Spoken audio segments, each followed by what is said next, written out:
prefers to call himself a warrior. Tyson comes out slugging. He comes out smoking like Marvis's father, Joe.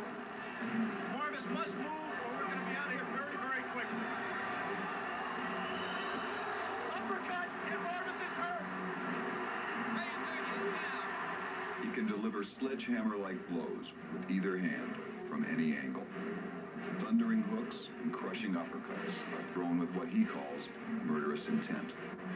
Mike Tyson is a modern-day gladiator, a throwback to Dempsey and Sullivan, a warrior with one purpose only: destroy the enemy. At the age of 20, he's the youngest man to win a heavyweight boxing championship. However, there are two other boxing organizations, each boasting their own heavyweight champ. This is a situation that the young man would be more than willing to remedy. Here in Catskill, New York, Mike Tyson and trainer Kevin Rooney pursue the final step to glory, the unification of the heavyweight title.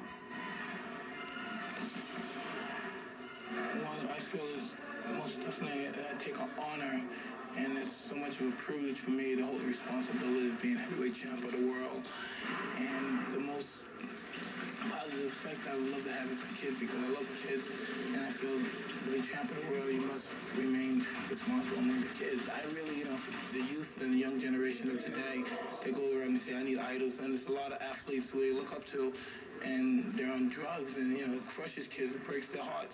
They lose respect for them, and they don't have any direction in life. Mike knows what a lack of direction can do to a youngster. Fatherless and on the loose in Brooklyn, New York, he spent enough of his time stealing cars and sleeping in abandoned buildings to land himself room and board at the Reform School in Johnstown, New York. It was there that he found boxing and met an old trainer named Cus D'Amato. D'Amato, who trained heavyweight champion Floyd Patterson, saw the tremendous potential in Tyson. He took Mike under his wing, eventually becoming his legal guardian. Discovering that illiteracy was the source of his truancy, he got Mike private tutoring and gave him books about Joe Louis, Jack Dempsey, Napoleon, and Alexander the Great. But D'Amato also gave Tyson a boxing education, showing how mental discipline can make a champion, and that a man's natural fear can be used as an ally. Trainer Kevin Rooney explains. You use your discipline to control the fear and fight him. He's in there fighting, and some guy's trying to take his head off, so that makes it even more fearful for a fighter. So once you learn to control your emotions, though, and push that out and just go in and take care of business, the fear becomes your friend, because the fear gives you the adrenaline and the drive to do things, so spring to the side, punch hard and fast, because you got this fear, but it's your friend. It comes down to a battle of wills, who wants it the most. And as you see, my syndrome, my character, my image, the warrior image, the shaved head, the short boots, the black boots. A warrior is always prepared to fight to the finish. You know what I mean? To be rich and be famous and to have the attraction of all the women and all the people is great. But, after a fight, and when you die, all that's just left behind, because that's all materialistic. But when you die, you still have your manhood, and that means more to me than anything. All the money, all the fame, and everything in the world. And I don't particularly care to lose my manhood in a fight. And I think that's a great part of my manhood, is holding that championship.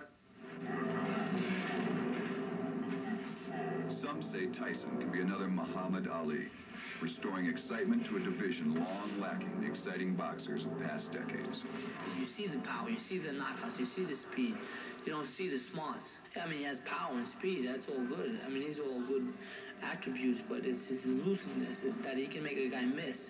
Nothing is more frustrating for a fighter when he can't hit the other guy, and he doesn't know why, and then he's getting hit back. He's bringing excitement back. To be exciting, you make a guy miss, you punch right back. The public loves to see that, especially a big man. Move his head and punch right back. Michael is, ability-wise, heads and shoulders above the rest of the division, and as a trainer, and I don't see anybody out there. I don't see nobody out there that can beat him. I'm just a co-professional. I do what has to be done to win. And when I'm in the ring, I'm sure there's nobody in the world. There's so much to say.